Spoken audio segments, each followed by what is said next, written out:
So I want to introduce you to our family, our extended family. You met Jane and you met Valen. This is Dean, who's our person who's worked with Val now, lifestyle assistant. He's been with us now for nearly over 4 years, isn't it? Nearly 6. Yep. And John is Val and Jane's dad, and he's just here for decorative effect. You can ask him questions later.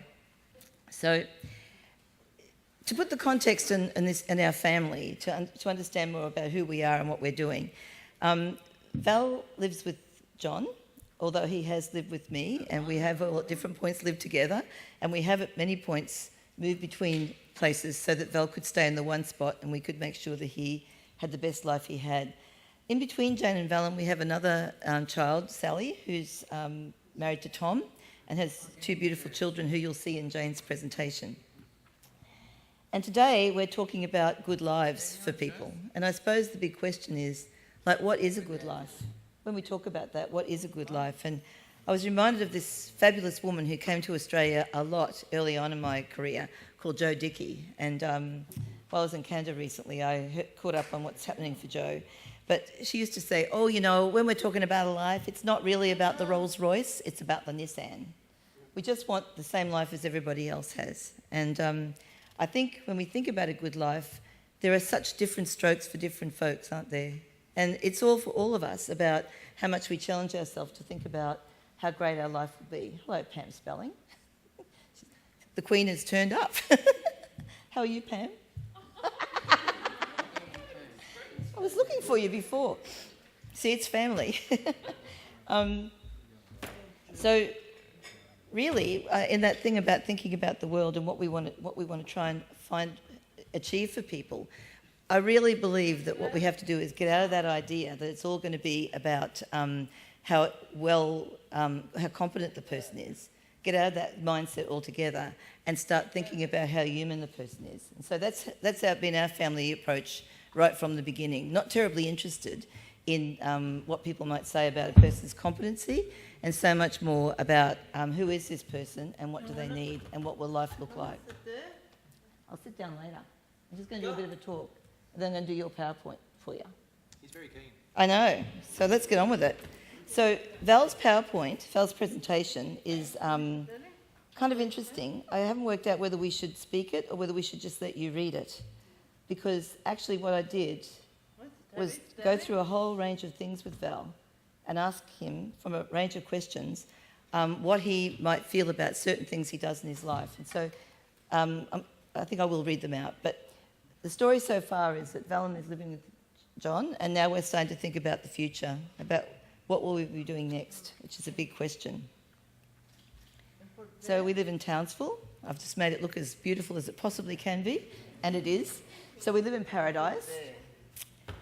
And a little bit of background. So Val's 33 years of age. He lives in Townsville. He lives with John in a house they rent together from Housing Queensland. His 2 sisters, Jane and Sally, and me, his mum, Anne. And all of Val's support is designed on a one-to-one basis, so that there's never a time when Val doesn't know who's coming, and never a time when no one's coming. And really about what Dean has become is an expert on Val and what Val needs to have a great life. And so, as you might have understood, Val is driven by tremendous levels of anxiety, aren't you, Val? And so today, this is just the most magnificent effort that's going on to be up here and to manage this. And it says a lot for Val's courage and valour that he's able to manage this as well as he can. So a good life for Val usually means family, having very real and relevant things to do every day, contributing as well as receiving, having control over his day-to-day life. Oh, I see, I've said live there, life. Having support from people paid and unpaid who believe in him, being pushed and pushing himself to achieve new things, going to the island regularly, which is Magnetic Island, so we go there maybe 4 times a year for the most weird reverse idea of respite you've ever heard, where we all go, including John, who probably does need the break, and being positively supported to deal with the daily issues of autism, uncontrolled epilepsy and Tourette's. And so, you know, Val, as a person who lives a very unpredictable life, Val's able to have a very nice life, as good as we can make it, and as good as Val's prepared to take it up. So family. So Val visits Jane with Dean and comes we all go out together at different points. But when I asked Val what he wanted to say about this, I had a whole series of captions or sentences, and Val chose the ones he wanted me to say. So I like to visit, this is Val's words now, I like to visit Jane, I like to pick her up and go out, I like being with her, I love Christmas when we're all together. Because family's everything to you, isn't it, Val? This is Sally and Tom and Will and Emmett, who are about to come back into the family from Brisbane. They've been in exile down here for a long time. And Val said, I love the boys. Fun. Val goes swimming at Renee's place, Dean's sisters, and at the Stinger Net all summer. And Val said, I love it and I like to go regularly. Lincoln is Renee's husband, and Val goes to Lincoln and Renee's place most Sundays for lunch and a swim. And when I asked him about Lincoln, he said, we get on good. And there's a great photograph of Lincoln and Val walking through with their togs, with their beer bellies, which was so lovely, but I didn't want to put it on there because I didn't ask Lincoln if I could. This is Dean and Val doing selfies at Pepper's on Magnetic Island. Swimming at Pepper's on Magnetic Island. We're going there for Christmas. That's you, Dean, doing a little selfie there. Working hard. And Val goes to the island at least 4 times a year. Val said, I like swimming at Pepper's. And actually, even when we're not staying at Pepper's on the island, Dean's got such a relationship with the reception people at Pepper's. When they walk in, they go, hi, Val, hi, Dean. They just go and swim there anyway. This is at Rambutan, which is a really fancy place in Townsville now, where sometimes these guys go for lunch. And I put this in because I love that blue and white colour scheme and aspire to it for my own house. I love that photograph because you look so relaxed, Val. You look so happy and together there. Val goes fishing with Michael, the other worker, and with Dean. And he said, I like going fishing with Dean. We fish down the rock.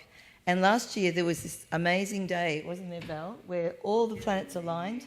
And for the first time, Val truly directed Dean about what they were going to do on a certain day. And so before Dean arrived, Val went and got his fishing tackle and all the stuff, didn't you, Val? And brought it out and said, we're going fishing today. And we thought that was a big red letter day. It says a lot about how Val's starting to find his own voice too.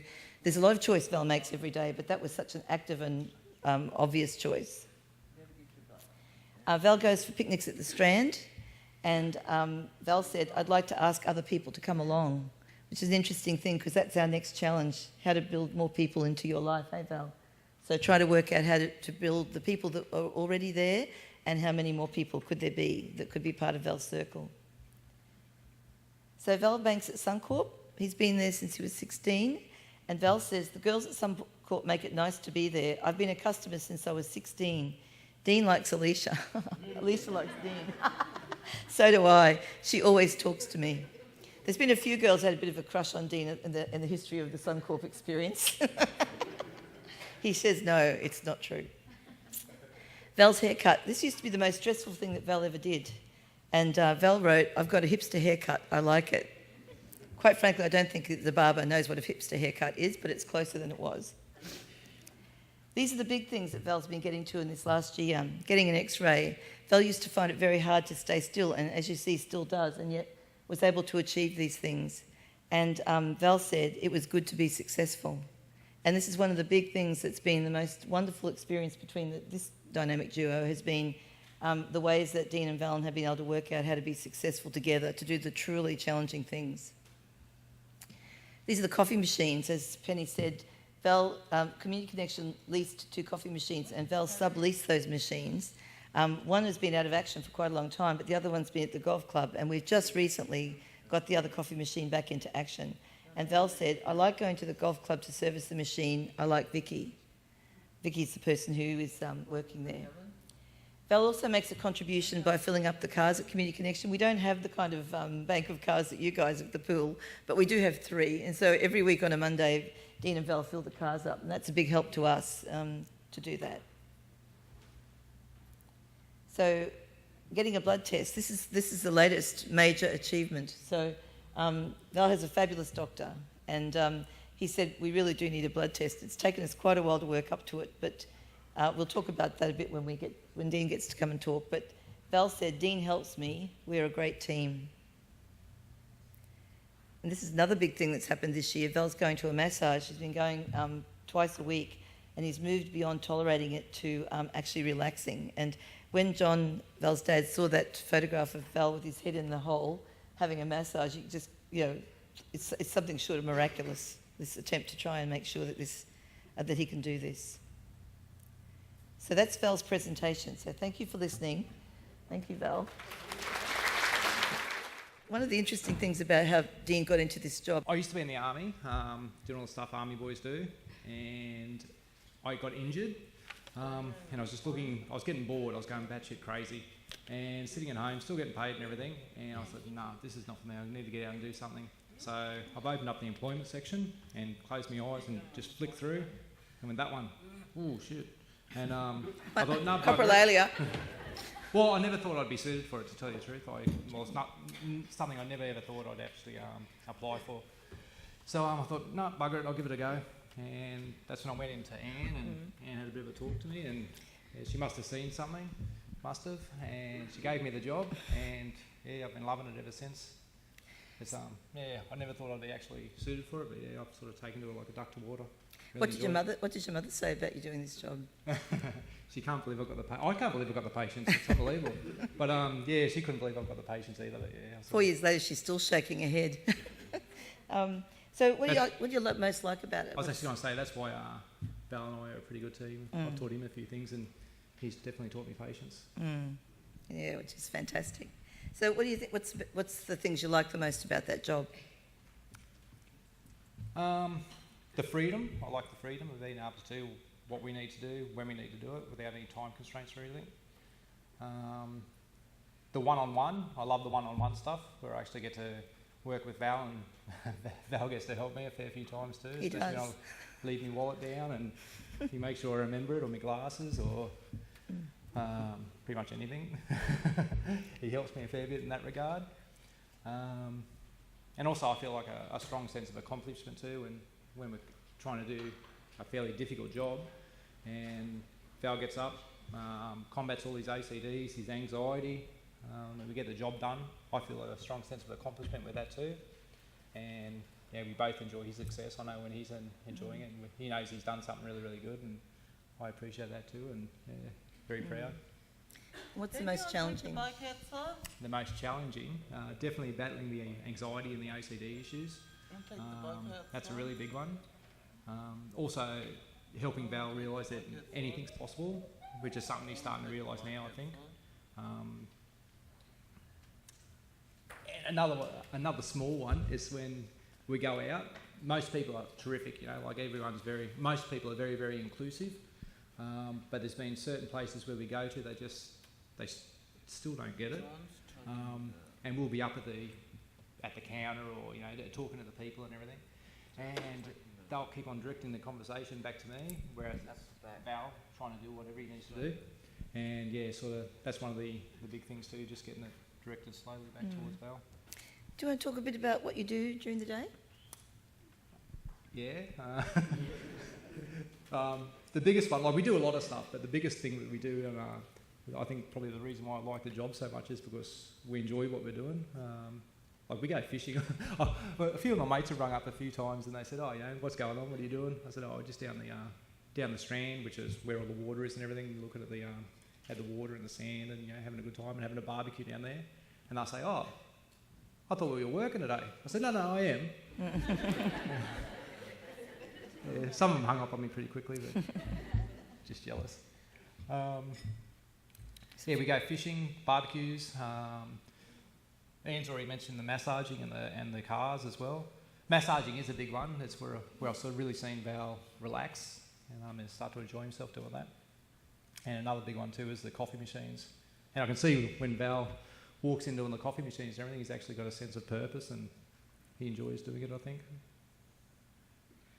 So yeah. What else was there? How do you support Val through his anxiety and OCD? What are your strategies? He doesn't know what they are. Yeah, Anne asks me this all the time. I'm like, I don't know what to do, I just do it. But I have had to think about it for this one. And I think the biggest thing that I've had to learn for myself, and Val's helped me sort of deal with, is to slow things right down. Like I like going out, you know, doing what we need to do. It's like, come on, not with Val, but like before, like with the army and everything. It's like, this is what we need to do. Let's get out and do it, sort of thing. But with Val, I've had to learn to slow things right down. Make sure we have a structured plan, a routine, and just like do a fair bit of, I think you call it scripting, don't you? Is that what you call it? Yep. Yeah, where I'll just set out the whole day, you know, oh, this is what we're doing, and always have a start and a finish point. So, for instance, if we're going for a shower or something, I'll say, okay, we'll go for a shower, then we'll go out and do the groceries, for instance, this, that, or the other, and then we'll come home to Down Street, have a coffee with Dad, and then I'll go home and see the dogs, and that sort of sets out the whole day. And I find that for myself and Val, that's sort of helps things along a bit. What else was there? Anything else that you'd like to say?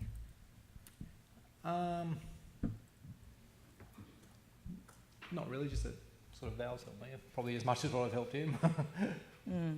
I think that's one of the features I think about this relationship is it's very equal. That while Dean will really push Val to do things, there's a kind of relentless Chinese water torture goes on where Dean will just keep on moving through things until you're able to do it. Hey, Val. But Val knows it's not going to finish until that's done, and so that means that he's able to kind of relax into that process and achieve those things. So one of the things I wanted to say was, do you want to tell people about what happened with the blood test and how that blood test was achieved? The whole process, like from start to finish? A bit about the 6 months when we didn't do it, that would be a good start. Oh, that far back? All right, okay, yeah.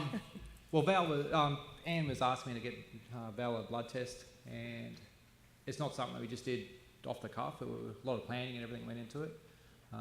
We went down to the, you know, where you give bloods and everything, and I spoke to the people down there, and we were going down there for a fair while, just going down, having a chat, just sitting down, getting Val used to the atmosphere, the surroundings and everything, and getting used to like that. Then we went to the doctor, and at the doctor's there was the blood clinic there, so we went in there, and we were going to give blood. That was the plan to do things, but I think the girl there didn't have as much confidence as what she could have, and Val sort of was picking up on that a little bit. So I said, oh no, it's okay, we'll go down. And I got my bloods done as well, just to show him how to do everything. And, yeah, I was a bit nervous as well, but you know, so we said, no, we'll go down to the next one, and they teed it up and everything, and we went down to the next one, and the girls there were terrific. They were unbelievable. They were, you know, very, very, you know, good at their job. They were, and just set me at ease, and set Val at ease too. They were just terrific. And yeah, we managed to get it done and everything. And when we come out, I knew Val was proud, because he goes, oh, a Dean's boy, and yeah, he definitely was. Yeah. Yep. So yeah, he should have been, Val. That was an amazing achievement. So when he said that, I could tell that he was proud with himself too, which made me proud. And I think that's one of the things that I'd like to kind of say while Dean's here is that every achievement is a shared achievement, whether it's with Dean or whether it's with John or whether it's, you know, with Mick, the other worker, that actually it's what people do that helps set that up for you, isn't it, Val? And then Val's decision to actually keep working on it. And it's what I think it is, it's the most powerful thing, especially for Dean and John, is this thing about having Val's back. Really knowing that no matter what happens, people will sort it for you in whatever way they will. And that to me is the role of every support person in the life of people with disability who have other challenges like anxiety or, you know, behaviours or whatever it is that we want to talk about, to actually know the person to know that you will be there and you will sort it no matter what, helps people to go and to release themselves from their anxiety or, you know, their own tapes that say you can't, and to go to that next step and be able to achieve those things. So, yes. Just add to that, I think that's why Val's doing so well, is because we sort of developed that trust, and Val knows that no matter what we do, like there's nothing bad's going to happen. I'm always going to be there for him, and you know, he feels very safe, I think, especially when he can feel a seizure coming on, because Val does suffer from big seizures, and I think he realises that no matter what, you know, it's all going to be good. Okay, thank you very much. Thank you. Hi, I'm Jane. Hi. And are we working? Look here. Sorry, see. I work at high school. Yep. I do kids' toys, and I still work do sport, being able to speak. And this is my fourth one. This is the old one. Now I got you one.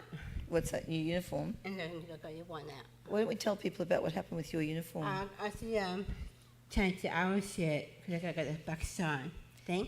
What happened was you went to start working at the hospital volunteering, and everyone wears those yellow shirts, and Jane couldn't get one to size to fit, and one of the other women, what's her name? Gail. Gail. She actually got a shirt and adapted it so Janie would have a shirt. She's never been to an SRV thing in her life, doesn't actually know about the importance of image, but actually was able to do that. I have to sit down. Just stop talking. I don't know, come back with my kids. I do want kids to do read books for the kids and television with the babies, and but we can't do it because it's television. Not fair over the baby. Ready? Yeah, me. That's fine. That's all my credit cards, and games, Medicare, and What about Cowboys, Lotto? pension card. Yeah. What about winning the lotto? I win the game. That's it, yeah. This is my bank. This is where I'm supposed to go shopping. Thursday, Mason Star, buy something. Yeah, and Chris is my worker to help me support. Chrissy, yeah. Who looks after your money? I can't. Somebody else. You do. There's someone else coming. Yeah. No, but you look after your money. I am. Trying. And like for me, I went to this Strand. Hello. Sorry. I was just for me. I had to go here because I had solid. I can't. Could I explain? Who's that for me? Yeah, Jane's broke her shoulder. We didn't know she broke it a long time ago, and now all the ligaments and everything are all messed up. So there's only certain things Jane can do now for fitness, but actually you do something every day except Saturday. That's right. Monday, Tuesday, yeah. Every day. Okay. That's Peter. Always chasing around. Always be something. We went to Ireland. He was big funny jokes. He's a funny joker. And he always was nice to me, kind to me. You always like that to me. So, and I'm in a house now. yeah, you live together. I'm going to go in a different house. Yeah, you've just moved. Jane and Peter have just moved to a new flat. That's just a friend close to, sorry, I was just swimming to outside or Horsby, and Chrissy helped, and Chrissy or Faith or Sharon would be swim outside. And you don't live very far from the rock pool It's now, not do far you? from my place, yeah. This is Faith working. Yep, the gym. And that's the gym. I'm not going anymore because this changed. Yeah. Like water, I think. What a gym and walking. Walking, gym, and working. And this is my birthday because this was for my 40th birthday. I'm older, see. And then Peter's probably he was nice to me, kind to Peter. He was. Say? I don't know. I'm not allowed to say it. He's always nice to me, kind to me. Yeah. He was always nice guy. Best friend, hey. Oh yeah, I love. Yeah, love. And this is my favorite one. Not very nice. This is protection. Mm. That's my sister Sally. She was working. She was a doctor, and she was with my two boys, Will and Emmett. Okay, and that's my work. It's Mary, Gail, and Karen. She was done. This was when I was work there, when I was doing it. Gracie's my worker. She would support me, help me do banking, go have drinks or her place, have a shower her place with swimming, yeah, or budget. Peter got me my birthday for my presents, and he's my cat. And his name is Big Ed, she's 8, and she would be coming from my bed. She always like that. And did you upload that photograph for your birthday? That was the That's birthday, Peter. official Queen Jane birthday photo. Yeah. That's my friend was. She was Is she the worker? She used to be, not anymore. No, anymore. Chanted? Viv's working, she's working somewhere else work. She's my friend. She was helped me try to do exercise, swimming. I think, yeah. That's what I was been watching. So this is kind of stuff you and Chrissy do sometimes, isn't it? To go and see what's Yeah. going on around the place. This is at the art gallery. And that's the coffee shop. That's one of my favourite coffee shop. When I was going one to Thursday night, but Thursday morning we have one. It's pretty nice. Yeah, and It's your favourite day, isn't it, Thursday? well, Saturday or Thursday. It's Shopping and then Saturday, lunch Yeah. at the coffee club. Yep. Now this is now. Hairdressers. My hair, I was doing my curly, very nice for my party. Yeah. Dr. I was Honor. with my daughter. She was very help me do my something. Yeah. Do my I something. can't remember. That's Jim. the same. Yep. So you love to exercise. Yeah. Can I say something about exercise? Yeah, you can. You know, you have to get permission to land. One of the things that's amazing about Jane is, despite the fact that you really battle with your weight, you're a natural athlete. So every day that Jane goes to exercise, there's never a thing about I don't want to go or whatever. Every day Jane is off to do something to keep as fit as possible, hey? Yeah. I like cowboys. Cats always come to the cowboys. Like that. He was like, come on, cowboys, come on. Like this. We won last time. Yes, Big you one. did. Yeah. New territory. Bad territory to mention that, yes. This is Peter was kick cricket every time like this. Cisco and all this stuff. Yeah. You like it now. Yeah. Peter says that you understand the rules now. Yeah. I went to down to Brisbane. I was here because many people were going to see football. State of origin. I was watching the Blues. I said, "Come on, Kristen, come on, come on, you do it. Come on, Sammy." And did you win? Hey? Did you win? No, it's the rice. They upset me. And then that's why I went to shop in here. There's a clothes shop, and You like to get dressed I up? have a request up, yeah. Shani's she's one of my friends. She was doing kidney Tuesday and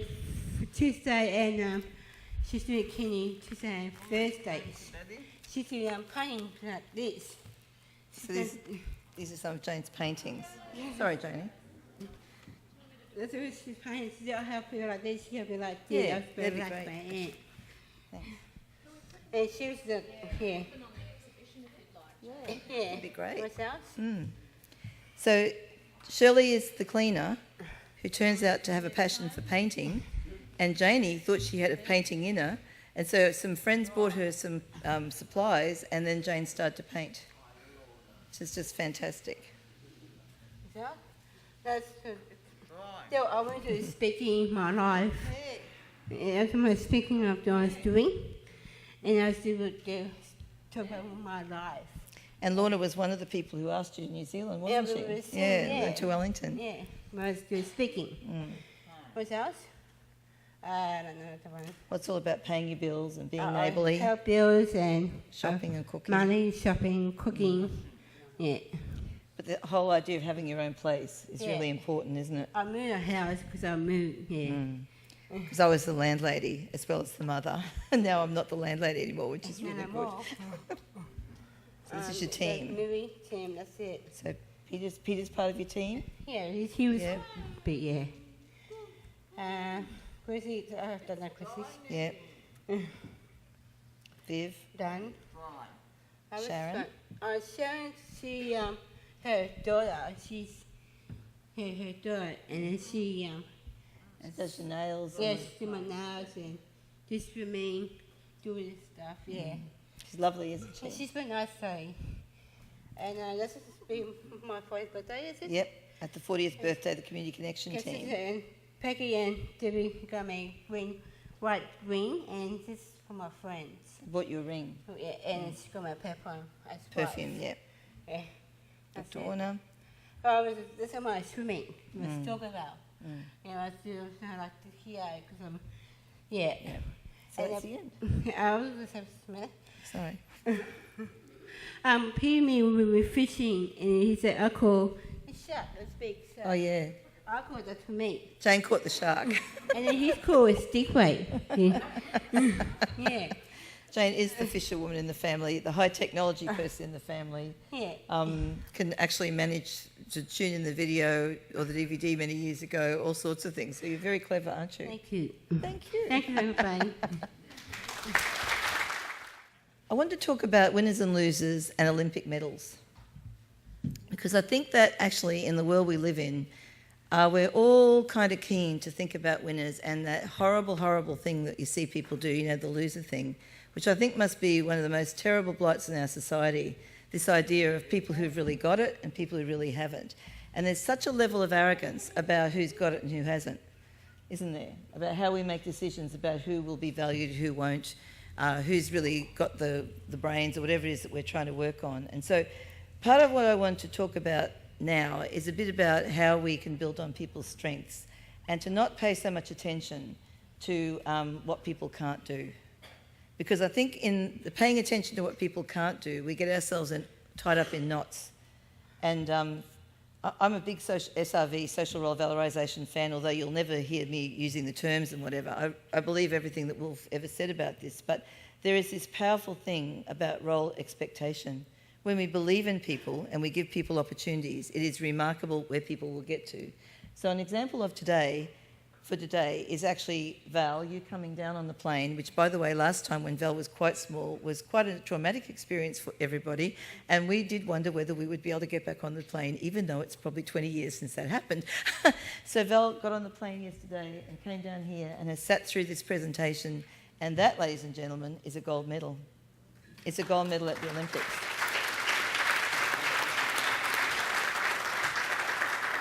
And what we've seen happening over the years is that as we get to the next step, you know, you create a firm foundation and then you get to the next level where you do the next little bit of challenge, but only with the person, not on them.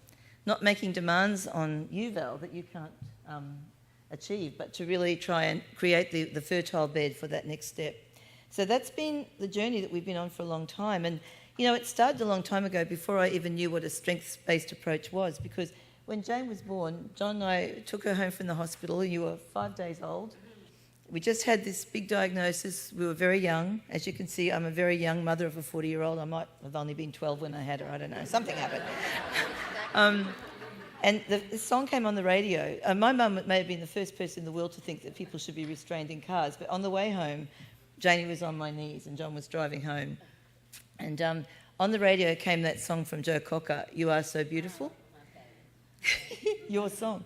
And so that was Janie's song, "You Are So Beautiful." And so right from the beginning, what we've been working on is everything that makes Jane and Val, and actually all of us as a family, good corporate citizens. You know, people who are going to contribute, going to have something real in our lives, not just people who are passively waiting for someone to turn up and then work out what we'll do today, but to actually have a real plan and things happening that make a difference for that individual through having real things to do, building competency, learning new skills, and then, by the way, feeling great.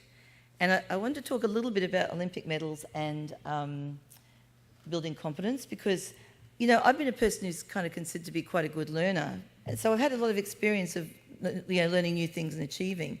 But when I first came down to Brisbane to do my consultancy, which is a long time ago now, I never drove in Brisbane. I used to get taxis or people would drive me places.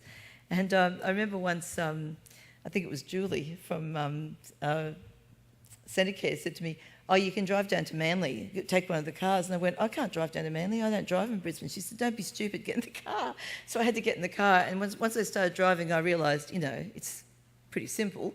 And then GPSs came onto the scene just at that moment. So then there were ways to tell which lane you could be in so that you wouldn't be, you know, trapped on the wrong lane, you know, on the highway. And so I started to drive here.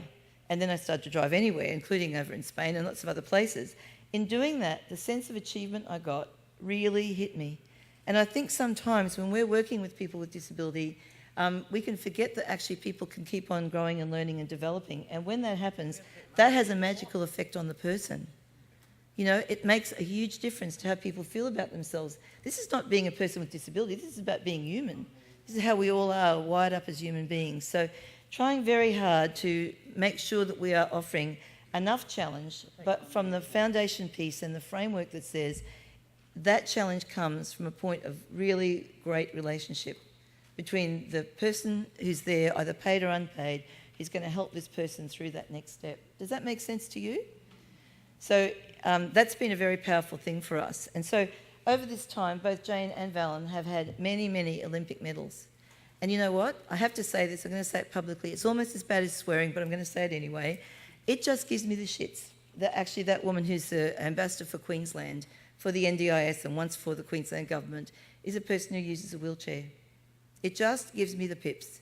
Because you know what? There's plenty of people that we know, Penny, who could have been that ambassador, who would actually be people who will be the real challengers in the NDIS, who could still have expressed a lot of things and made a lot of difference to help people understand what's truly possible for people.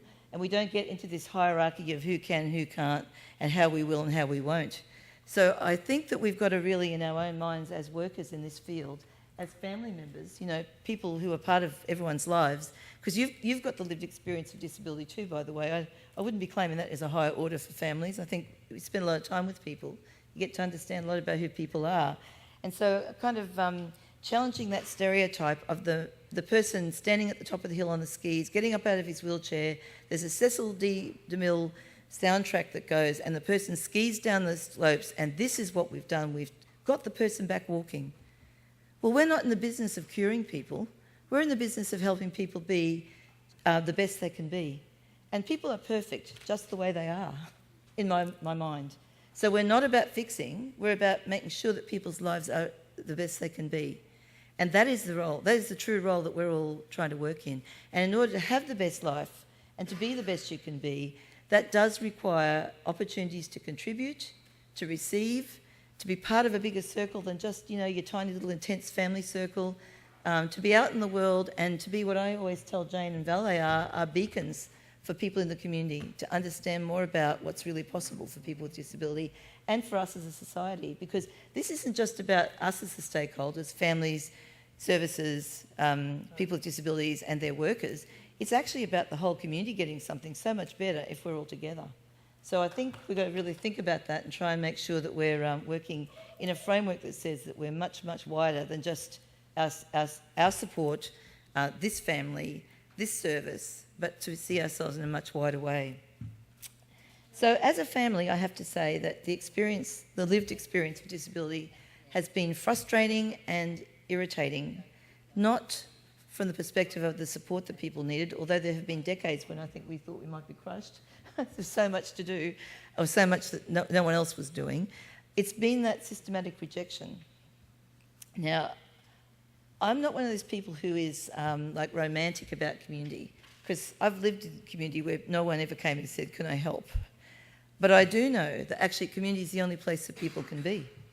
And if we hold in our unconscious minds as families and as workers and as service, you know, coordinators and all the other roles we play, if we think that the community is a bad place and that there's no place for people here because people will get bullied or, you know, someone will do something hurtful to them, then we're actually in the wrong place, thinking about it in the wrong way, in my opinion. And so basically, community is the only place for people to be. Is there anyone here who actually worked in really institutionalised settings? Not too many people. That worries me now. You do. I mean, there's plenty of institutionalised places that don't look like institutions, but are. But this is like the big places with the big wards. And part of what I think, what I say to the people who work in Community Connection where I work is, we have to stop acting like we can just be content-free and start to understand a bit more about what's expected of us in the world and to understand a bit more about the position people with disability have been in, the many terrible positions that people with disability have been in. And so when people were institutionalised, you'll hear people say, especially around people with mental health issues, at least people were safe there, at least they got 3 meals a day there. No, they didn't. No, they didn't. If you don't know about this, you should go and talk to Lorna. Or there's other people in the room who've actually had that experience and understand a little bit about where we've come from and how people with disability were treated in those places. There's nothing romantic about there. And actually in community, while community is not romantic, there is everything that we want for people here because that's what we want for ourselves. And you know, our auditors, HDAA, are from New Zealand, and I don't have all of this little thing, but they've got this little motto that says, when you ask yourself what is important, proclaim it to the world. It is people, it is people, it is people. The only thing in the world that's important is people and having people around us. And we all know that. But somehow or other, things have kind of got a bit stymied for people with disability, where we've got people present but not necessarily always participating. And that's the next platform, isn't it? To get people off the bit about being in the world to a place where people are participating in the same places, doing the same things that we all are. Now, so I want to say some other things about what it means to be a great worker from our family point of view. So can I say turning up is highly valued. And in Community Connection, if you don't turn up, you don't stay. Just saying. And John and I were talking this morning about certain things that are really important to Val, and I know this is really important to Jane, and that is in the 4 years I think that Dean's worked for us, I think he didn't come to work once. And that, it's not 6 years. Look, we're very numerically challenged in our family. All right, 4, 5, 6. It's one of those 4, 5 or 6. In that time, Dean hasn't come to work once, and that was because he was flooded in at home. Oh, and once we had a level 5 to 6 cyclone, and he fled to Charters Towers, but we were just closely following him, so that was okay. So it's been very rare times. In Jane's situation, her idea of absolutely letting her down is to ring up and say, you can't come. And actually, when workers don't understand why that is, I think... Oh, of course, yeah. I'm not talking about when you're sick. Of course, when you're sick, people don't come to work. We're talking about sicky mentalities, where people think it doesn't matter. If you don't come to work, nothing will happen. If you think that nothing will happen when you don't come to work, you're not doing a good job. Just saying. Because actually, if you're doing a great job, that person will be needing you to be there to make sure that life keeps on ticking over and things go the way they need to do. What were you going to say, Jane? I want to say I worked at SDS. I was working with Peter. I said, how do we carry Peter? So you met Peter through work, where Peter was actually working at the place Jane was working then. Yeah, and they got this great relationship started, and that's how that happened. And it was happened. I said, how do we carry dog? You were talking about dogs. Yeah. Yeah, and little jokes. This is jokes too. Yeah. Stuff. Yeah. So the great thing about that is we've been in the wilderness waiting for a job, by the way. Thank you for bringing that up, Jane, for a long time, because in our family, work is important.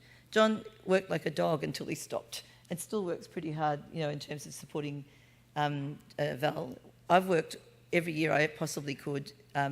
Your sister is a strong worker. She's an obstetrician. She's got that work ethic. The whole thing's going down. And Jane has that too, and so does Val. We are workers, And so the idea that actually the only reason Jane can't work is because employment services are so pathetic really irritates me. And I have to say, we were in Sydney, weren't we, Lorna, this week? And the very clear message from the top down, the NDIA, is people will be working. Oh, yes, they will.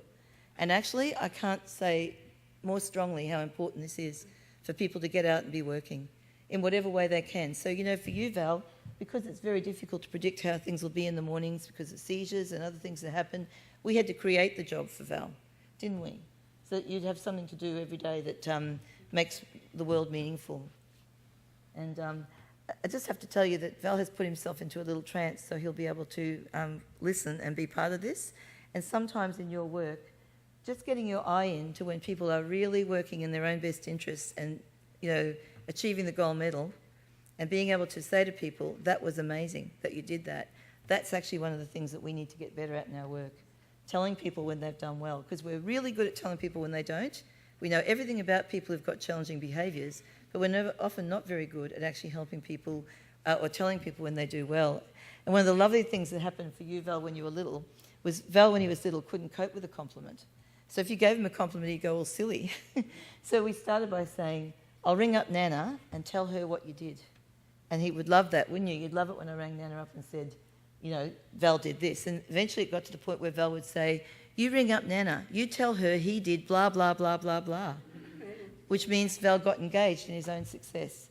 So people aren't going to get engaged in their own success unless we're acknowledging that success. We're actually recording that success. We know what the successes are that people are having, and we're making sure that it's widely acknowledged and understood. So the other thing I wanted to say about today was in that no sickie, don't mess with Thursday kind of mentality that you have, Jane. Thursday is a sacred day. Thursday is shopping, banking, lunch. And magazines. That's right. And today Jane has given up the sacred day to come to speak with you. Which I think says a lot about Jane's need to contribute. Even when it's something very highly valued, the need to contribute is greater than the need even for that. And so these are the things I think, you will know this from people you work with all the time. But sometimes we're just not that great at really saying it or letting it be out there in that way, if that makes sense. Now, from a service point of view, we've been different for a long time. So in Community Connection, which is a service that I developed with Daisy Kelly and Sharon Yoxall over 24 years ago now, we have always worked in little cells. So each individual and their family had their own support workers. And that's the way we've worked all along. So, and people didn't have to have a Cert 3 or Cert 4. They had to come with good values and skills. And we didn't do any, now for 10 years we've done what I call no social work employment. So no one gets a job because the parents have got this kid that they know who's actually had a nervous breakdown and they really need a job, and so this person will come and work with their son. We don't do that anymore. I don't think we ever did it very much, but we don't do it anymore at all now, because what we think is you guys need to be the cream of the crop. If you're going to do the work, you're going to be a good ambassador, you're going to have to be the cream of the crop. You're going to have to be doing what Wolf would call, apparently I'm channeling Wolf today, this is amazing. I don't even like the man. But anyway, Wolf Wolfenberger would talk about image transference, about how we transfer our positive image to the other person. Thanks, Val, that's good. Sit down, Dale. So yesterday we came down on the plane. Val was very nervous, but managing. There was me, Jane, Valen, John, and Dean. So we're all dressed nicely. We're all pleasant to the crew. We've spoken before we got there about what might happen. We got on early so that people wouldn't be too alarmed and alert from Val's talking and, things. We've got to get the plane. I'm going to take the plane down. That wasn't good. And so even though Val was having quite a few tics, some of which are swearing tics, the crew was fantastic. And they were fantastic because of image transference. Because we're there, we're not fussing, we're not getting worried.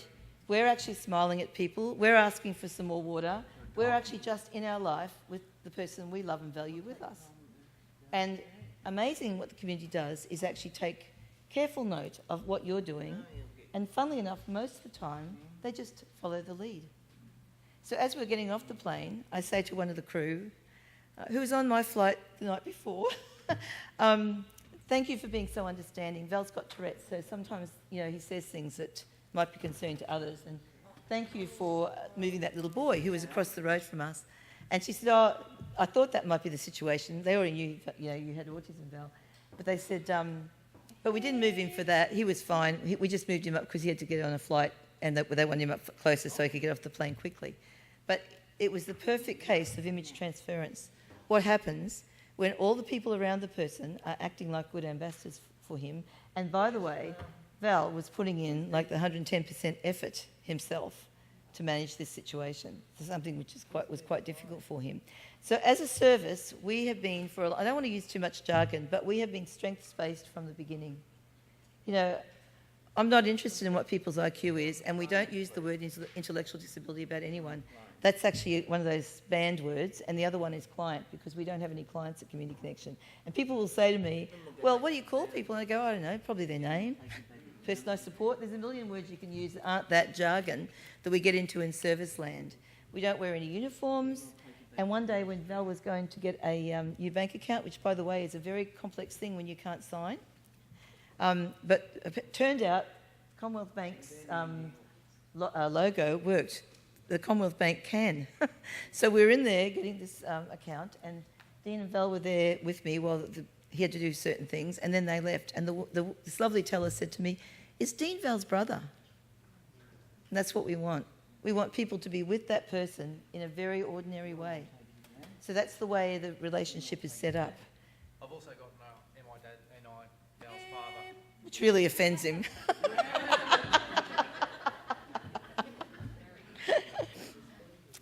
So from our point of view, what we're looking for are people who can spot an opportunity. So one of our workers, Lou Delvari, who has been an amazing worker, I call her a fire starter. She's one of those workers who can, she trolls Facebook constantly. She knows everything that's going on in our community. She rings people up and she's not afraid to ask. And often, if the person's able to do it, she's actually setting up the relationship with wherever this person's going so that she doesn't always have to be there and the person can be part of that. So one of the interesting things was one of the guys the only guy she worked with at the time, wanted to learn an instrument, and she's a musician. And so she taught him the ukulele. He's also a Torres Strait Islander, so this was quite a good thing from his point of view. And so then they joined the ukulele club, and then Kenny would go there, but they'd get up and play a little bit or do things.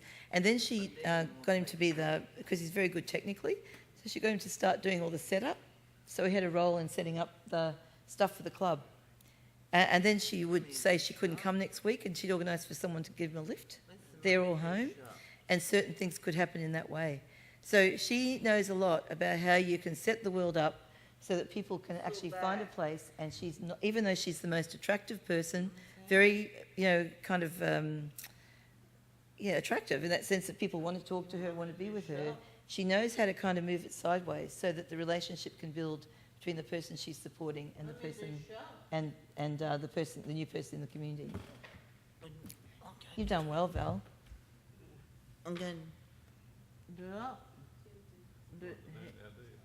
Gentle, Mum, just gentle. Just gentle's right. That's right. Jane, would you go and pull Mummy's hair? No, Is that Mummy's hair? that's right. That's the right words. You got those words right. Jane? That's Val telling himself what to do. So all the self-talk was one of the greatest weaknesses and the greatest blessings of our lives, because we always knew what you were going to do, Val. Or, no, don't go on the roll. Bang, smash, no more boy. Oh, that was like shorthand for, we might need to actually hold you here, Val, and go over to the other side of the, remember that? We used to do all these things. So one of the wonderful things about if you see strengths rather than weaknesses is that Val often only ever spoke to check. So it was an obsessive-compulsive need to check things that forced Val to speak. So for a long time, that's all you did, wasn't it, Val, was just speak to check. Look out, Val, don't fall off the edge. A donkey on the edge. And so only now in the last few years, in his 30s, Val's able to actually say some things intentionally, but that's come from actually using his voice. One of the things that's happened, I've watched on to now, having been so intimately involved in the service, as well as in the lives of people who I know as friends, is that sometimes the people who are the most caring as families and the most protective also don't do the things they need to do to be right for the future when you're no longer able to do it. And the challenge for all of us as families, I think, is trying to work out how to safeguard and make sure people keep safe. And this is such a hard thing because, we were talking this morning, weren't we, about the whole worry about overnight. When people are there overnight, would they be able to care for Val like John would or I would?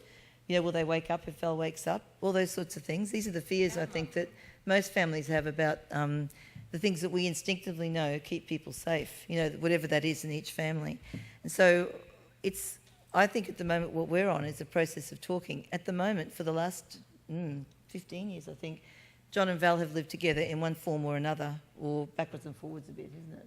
And so now they're a bit Velcroed together, hard to work out where one person begins and the other one ends, in that way that happens. And I mean, you might have something to say about this, John, but it's just really now about starting those conversations about, well, how would we just do a little massage on that to tear away some of that connectedness in order to kind of build a strength in a different kind of way, but without losing all that Val has from having family, especially John, so close.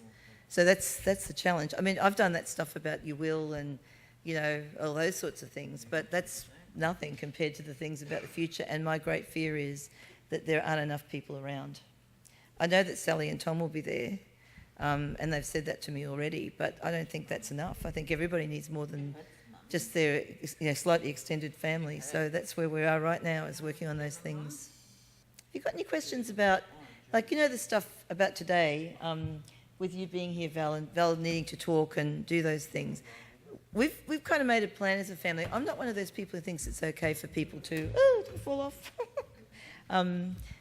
thinks that, you know, people should just be able to do whatever they want whenever they want. I'm not like that. I'm quite a rules person. I think people should obey the rules and do what they need to do. But there's been a few occasions when I felt, without actually making it look like we're trying to exploit Val, that we've been really trying to help other people understand what the challenges are and what you might and might not worry about. So when my mum died, Jane and Val were the primary mourners. It was Valen was devastated, as was Jane. And just be careful in that chair, Jane.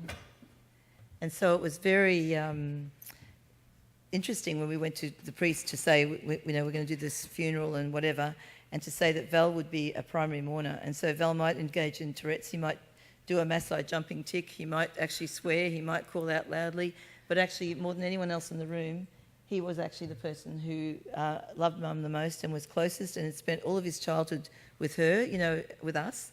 And so the idea that you would actually say that and make that clearly what we're trying to achieve has been something that I have to work on a lot, because I'm, believe it or not, naturally well-mannered.